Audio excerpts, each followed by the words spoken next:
Now, two guys that I haven't talked much on my channel about are set to participate in a mega fight, and as you guys can see from the title, it's obviously Terence Crawford and Errol Spence Jr. Now, these are two of the elite guys in boxing. In my opinion, in terms of skills, this is the biggest fight that could be made in boxing. There might be another fight here or there that may be able to generate more revenue, but in terms of actual boxing skills, this is the best fight that could be made currently, in my opinion, and it looks like it's close to happening. When we look at Terence Crawford, he was very successful. He was undisputed in lower weight class. He moved up to 147 pounds. He won a belt. I think he was the only guy to stop Sean Porter. Yeah, he was the only guy who knocked out Sean Porter. And he really just has grown into the weight class. Terence Crawford is one of the bigger punchers at 147 pounds. He's a switch hitter, so he's a very unorthodox fighter. So you can fight southpaw or orthodox. You don't know how he's going to approach the fight. He is a very big puncher in my opinion. He's more heavy-handed than Errol Spence, I would say.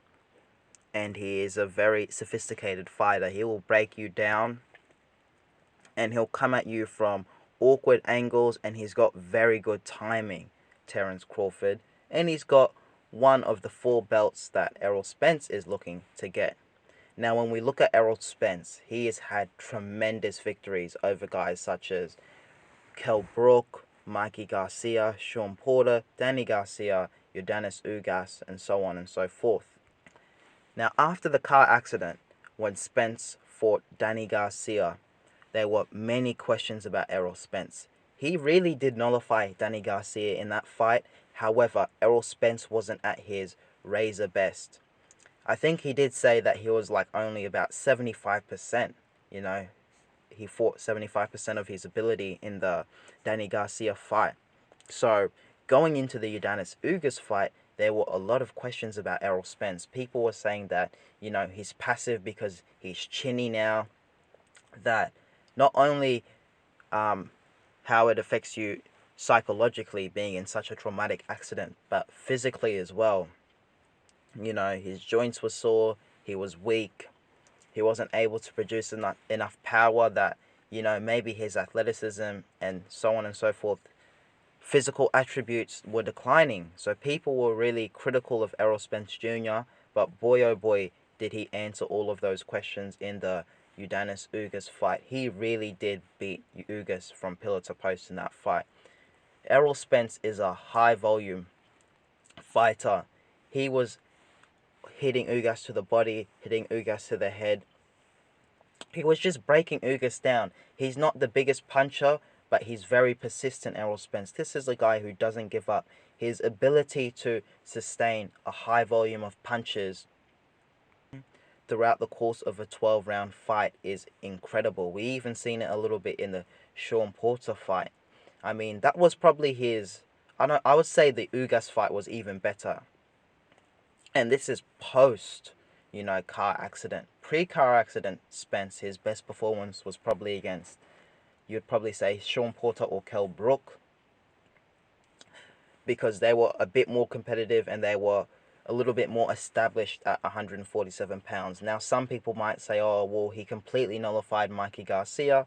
However, Mikey Garcia was probably not a legitimate 147 pounds. I think Spence has said that the Kell Brook fight was his toughest fight.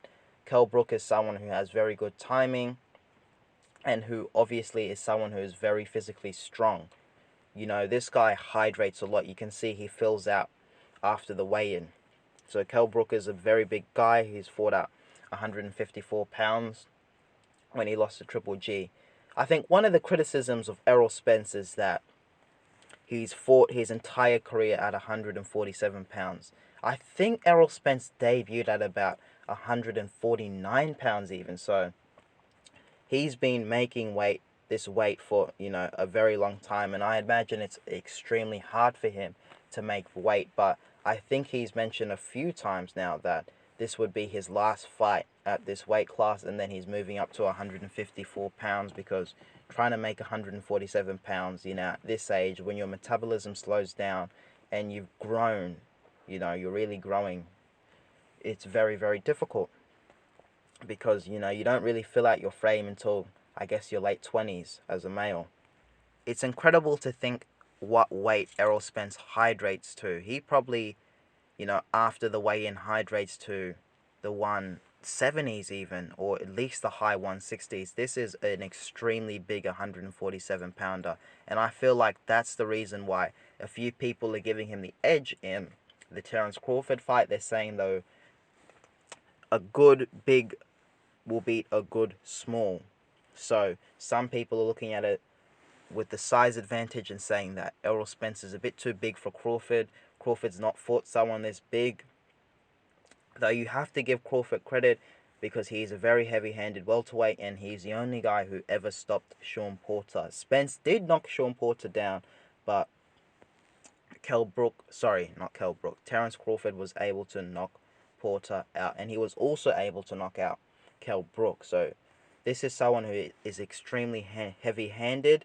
Some people will say that the Sean Porter and Kell Brook who fought Errol Spence had a lot left in them, and that's also a good point because Errol Spence really, I think he really put damage on Kell Brook's eye. So by the time he fought Terence Crawford, some people were saying that, his punch resistance had declined tremendously. Some people will say that when Terence Crawford fought Sean Porter, that, Sean Porter was aging, he was a little bit older, and he just had less in the tank than when he fought Errol Spence Jr. Because when you have someone who fights at such a pace and who is extremely aggressive and relentless as Sean Porter, you often tend to see them dwindle, very quickly because it takes a lot of energy to fight at that type of pace and to be that hyper aggressive, kind of similar to Mike Tyson. Obviously, I know the dimensions are different, and Tyson was a much bigger puncher than Porter ever was. However, if you look at the style, they're very come forward, they're aggressive. And Porter is a much better comparison to Tyson, in my opinion, than Gervonta Tank Davis. Because, I also see a lot of people compare Tank Davis to Sean Porter. But I feel like Porter is a much more high-volume fighter. He throws a lot more hooks. He rushes in kind of to close the distance, and that can be to his detriment at times because he can get timed, like we saw in the Terence Crawford and Errol Spence fight. But obviously, I don't want to go too much into Sean Porter. He's retired. The focus should be on Errol Spence and Terence Crawford. This is a very big fight. I genuinely don't know who wins this fight. Some people will say that the one question Errol Spence hasn't answered is his punch resistance. People were saying that even prior to his mouth guard falling out, that he got stunned by Yordanis Ugas, and obviously he needs to be a little bit more focused.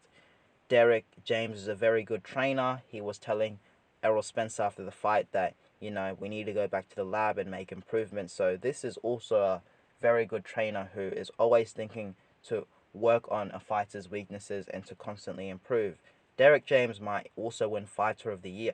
Fighter of the Year, my bad. Trainer of the Year.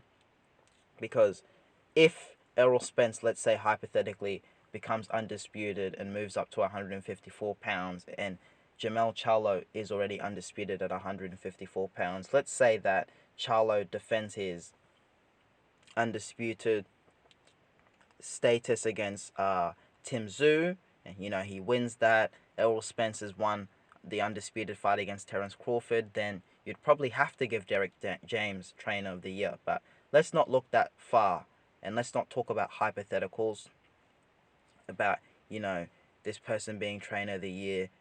Look at the skill sets of both fighters. These are two incredible fighters. I'm a big fan of both Errol Spence and Terence Crawford. I don't have a horse in the race. Good luck to both guys. In my opinion, this is the biggest fight in boxing. Let me know what you guys think about this fight. I know it hasn't been made official yet, but from what I'm hearing, it's very close to happening. Who do you guys think wins this fight, and why do you think they win the fight?